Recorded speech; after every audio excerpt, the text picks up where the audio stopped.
According to the U.S. Census Bureau, in 2008, 2.6 million grandparents were responsible for the basic needs of one or more of the grandchildren who live with them. The most common reason that grandparents assume custody is that their own children have a drug problem. Sometimes the grandparents just believe they can provide better care for their grandchildren. Grandparents must cross many hurdles to obtain custody of their grandchildren. Some questions to think about when speaking on this topic are: do the grandparents have the right to seek court actions to begin with? Is being with the grandparent in the best interest of the child? If the child is old enough, is this what they want? Yet sometimes grandparents can just be bitter and or vindictive towards the parents and seek out custody as well. Whatever the case may be, is this a right that they should have?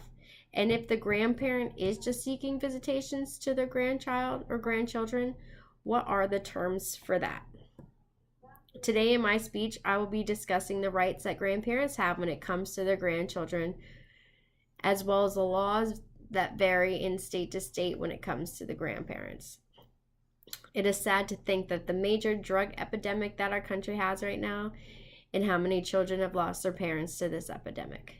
Thankfully, there are grandparents that do step up and help care for their grandchildren to keep them out of the system. But there are also downsides to everything. Can the grandparents take it too far? The first question I'm going to ask is, do the grandparents have the right to seek court action?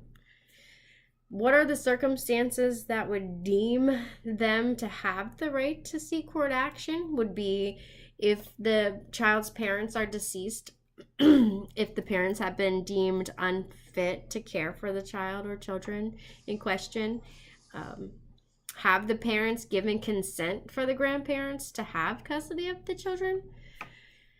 Or has the child lived with the grandparents for a year or more? While grandparents can file papers to gain custody, it is rarely granted while the parents are still in the picture.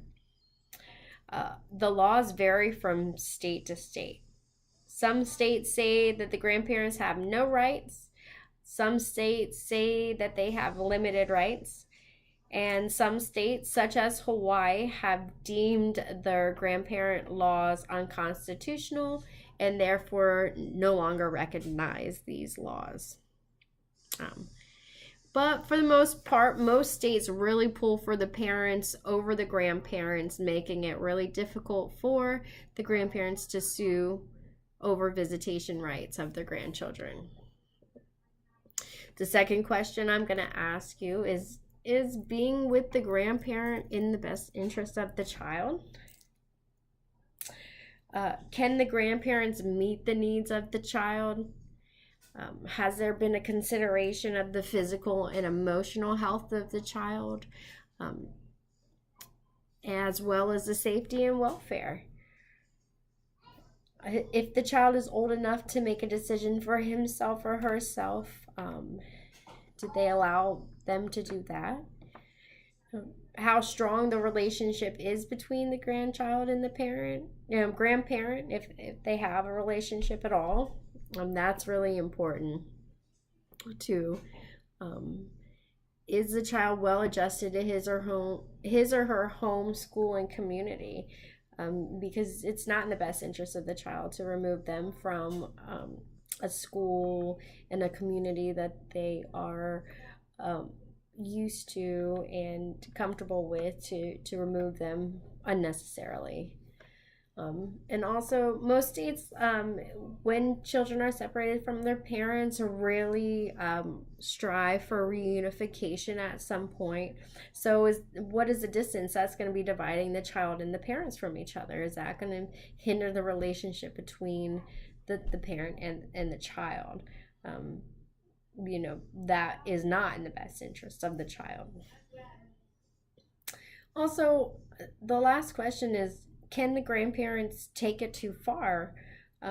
Family estrangement can cause the grandparents to unlawfully seek custody of their grandchild, being upset and mad at their children, and using their own grandkids as pawns in their games, and in the courts.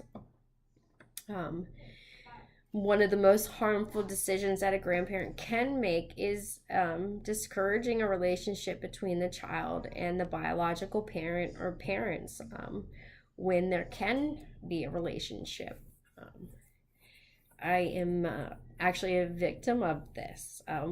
When there is a sudden death in a family, and the family member dies, and there's a child involved, and the family of the deceased parent may not like the surviving parent, and then that in turn can cause a very tumultuous relationship, and involve court the court and battles over what they believe is in best interest of the child, and not always is the law fair or just. In conclusion, I think that given the circumstances, it is in the child's best interest to be placed in a grandparent's custody when being separated from their parents. In most cases, it has been shown that most of these children have been placed with their grandparents due to their parents being addicted to drugs. So in these cases, yeah, I think that it is what's best for the child to be with the grandparents. Some cases, the grandparents just feel like they deserve to be in their grandchild's life, basically saying that it's their right to have visitation or even custody of their grandchild. So I believe that if there is a toxic relationship between the parents and the grandparents, then that possibly could be carried into the relationship between the child and the grandparents, as well. So when it comes down to it, I think that it's up to the parents to decide if they believe that a relationship is beneficial for their child or not. And I don't believe that it should be left up to the courts. I believe it should be left up to the parents for that. And keeping in consideration what is in the best interest for the child or children.